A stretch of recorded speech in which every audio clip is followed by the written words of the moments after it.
आज हम किसी वेद देव कथा या कार्तिक जैसे माह की पवित्रता के बारे में बात नहीं करेंगे, और ना ही ये करेंगे कि किसको भक्ति कैसे करनी चाहिए और क्या कर्मकांड और ये सब बातें आज नहीं।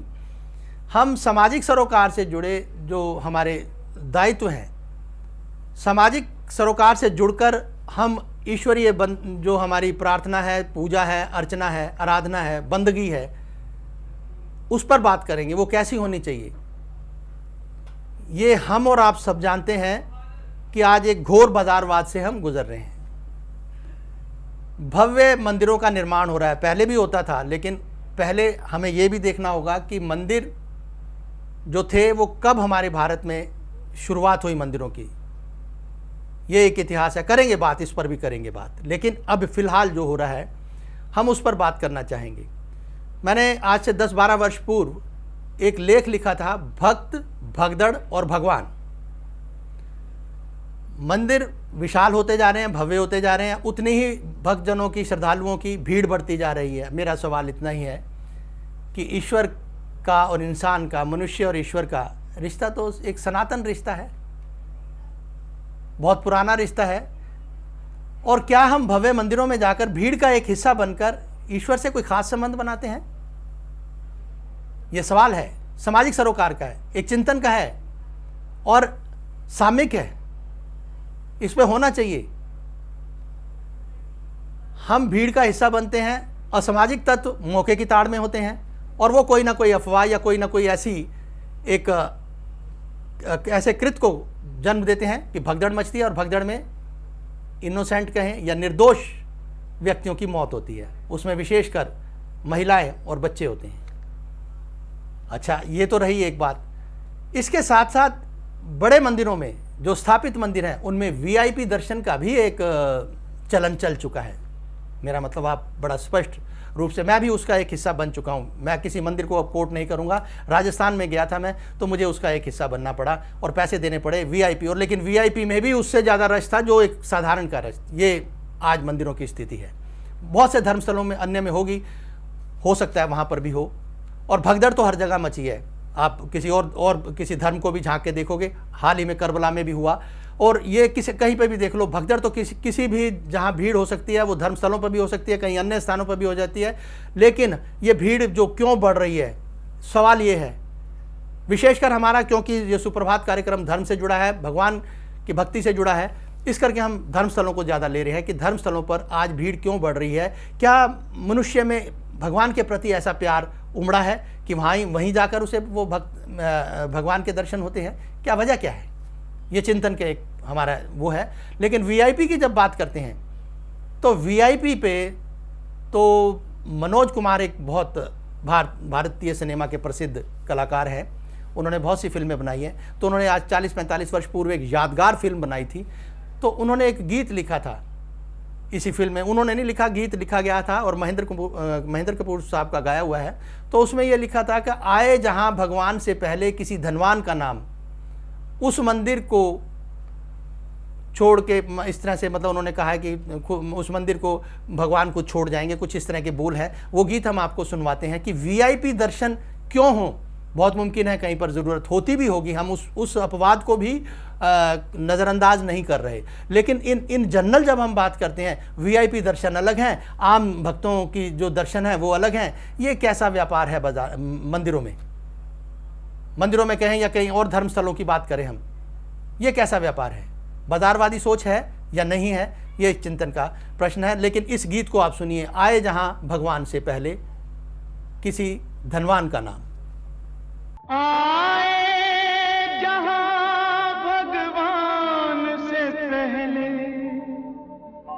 किसी धनवान का नाम, उस मंदिर के द्वार खड़े खुद रोए कृष्ण और राम। धनवान को पहले मिले भगवान के दर्शन को तरसता रहे जो भक्त हो निर्धन। ये दक्षिणा की रीत ये पंडों के छलावे, दुकान में बिकते हुए मंदिर चढ़ावे, ऐसे ही अगर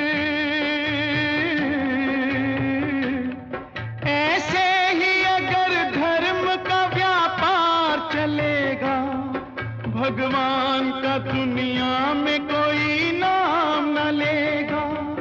ऐसी जगह पे जाके तू कुछ भी न पाएगा, भगवान ऐसा मंदिर खुद छोड़ जाएगा, छोड़ जाएगा, छोड़ जाएगा। भगवान राणा मंदिर में नहीं तो और कहाँ मिलेगा? वो खेत में मिलेगा, खलियान में मिलेगा, वो खेत में मिलेगा, खलियान में मिलेगा।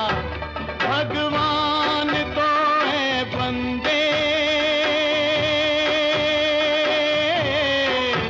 भगवान तो है बंदे, इंसान में मिलेगा, वो खेत में मिलेगा, खलियान में मिलेगा।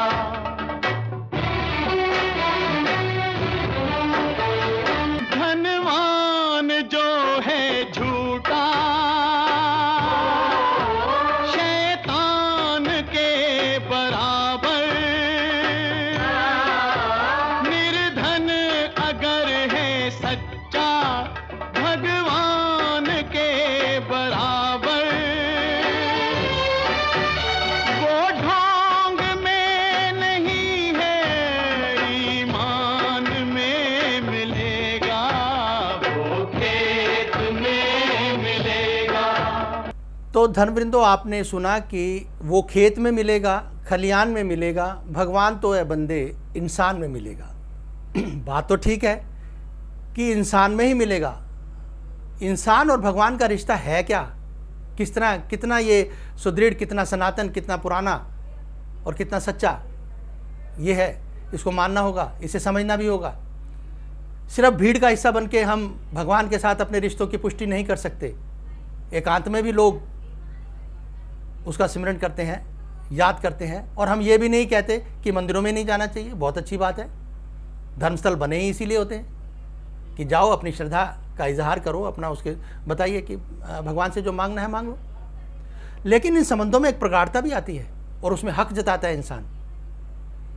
अगर वो बात उसकी पूरी नहीं होती या वो किसी एक दुख भरी स्थिति में आके उसे याद करता है, तो वो अपनी इस हक की सारी हदें लांघ कर भी ये कह देता है, राम नहीं तो कर दूंगा सारे जग में तुझे बदनाम।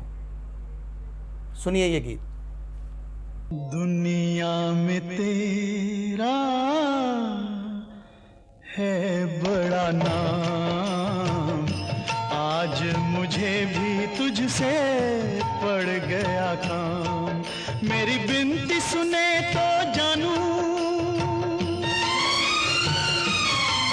मेरी बिनती सुने तो जानू, मानू तुझे मैं राम। राम नहीं तो कर दूंगा सारे जग में तुझे बदनाम। दुनिया में तेरा है बड़ा नाम, आज मुझे भी तुझसे पड़ गया काम। साथी जगत में बस एक अपना, साथी जगत में बस एक अपना, इस जीवन का आखिरी सपना। वो भी तोड़ के दाता ना ले, यूं मुंह मोड़ के दाता ना ले, सर पे तू ये इल्जाम। राम नहीं तो कर दूंगा सारे जग में तुझे बदनाम। दुनिया में तेरा है बड़ा नाम, आज मुझे भी तुझसे पड़ गया काम। जैसा कि हमने शुरुआत में कही कि आज हम किसी भी ऐसी बात को आपके साथ जो है हम नहीं बांट रहे जो हमारी पुरातन प्रथाएं या परिपाटियों से जुड़ी हों, किसी धर्म गाथाओं से जुड़ी हों, देव कथाओं से जुड़ी हों। ये सामाजिक सरोकार की एक बात है जो हम रूबरू होकर आपसे बात करते हैं। हमें मतलब इंसान का जो भगवान का रिश्ता है और इंसान को सुव्यवस्थित समाज में किस तरह से जो है वो रहना चाहिए, और किस तरह से हमें थोड़ा चिंतन करके ये भी सोचना है कि ये जो घटनाएं भक्त भगदड़ और भगवान, जैसा मैंने एक लेख लिखा था उसमें मैंने बयान किया है कि किस तरह से ये जब अनहोनी जो घटनाएं हैं जो हमारे सामने हो जाती है भगदड़ के रूप में, हम भीड़ का हिस्सा बन जाते हैं, विश्वास कर लेते हैं और सारी बातें वहीं पे शरारती तत्व, असामाजिक तत्व अपना काम करते हैं और एक दुखद सी स्थिति पैदा हो जाती है। इन घटनाओं को हम किस तरह से रोक सकते हैं? सिक्योरिटी वाले अपना काम करते हैं। आज तो सीसी कैमरे भी बहुत सी जगह पर लगे हुए, कम हुई भी हैं, ऐसी बात भी नहीं है, उस पर अंकुश लग भी रहा है धीरे धीरे। बावजूद इसके हम ये करते हैं, इसके लिए हमें चिंतन करना होगा। हमारे जो, मैं फिर एक बात को दोहराना चाहूँगा, परमात्मा और जो इंसान का रिश्ता है ये बहुत सनातन है और जुड़ा हुआ है। हो ही नहीं सकता कि हम उससे जुदा हो जाएं। वो लोग जो मानते हैं वो भी, और जो नहीं मानते हैं उनके लिए भी ये संदेश है। थीस्ट एथिस्ट दोनों के सामने ये चुनौती है। वो एथिस्ट हैं जो नहीं मानते भगवान को, थीस्ट है मानते हैं। तो मानो या ना मानो, वो सृष्टि का रचयिता, वो उसका नियंता पूरे ब्रह्मांड का, वो तो उसका अस्तित्व है सो है। उसको कोई समझ पाया या नहीं पाया, जो समझ सकेगा नहीं समझ सकेगा, ये अलग बात है। बावजूद इसके हम एक और गीत के माध्यम से, एक और अभिव्यक्ति के माध्यम से, जब इंसान दुखों में घिरता है, उसकी विपरीत परिस्थितियों का वो जब सामना कर रहा होता है, कोई उसे नजर नहीं आता अपने इर्द गिर्द, तो वो ये भी क्या उठता है, ये क्या किया रे दुनिया वाले। सुनिए ये गीत। ये क्या किया रे दुनिया वाले, जहाँ के गम तूने सभी मुझको दे डाले। ये क्या किया रे दुनिया वाले, जहाँ के गम तूने सभी मुझको दे डाले। ये क्या किया रे दुनिया वाले। ओ रे बेदर्दी ओ हर जाई, देख ली मैंने तेरी खुदाई। ओ रे बेदर्दी ओ हर जाई, देख ली मैंने तेरी खुदाई। पहले ही मेरा दिल घायल था और भी उस पर चोट लगाई। तूने रुला के मुझे, दर दर फिरा के मुझे, कब के ये अरमान निकाले। ये क्या किया रे दुनिया वाले, जहाँ के गम तूने सभी मुझको दे डाले।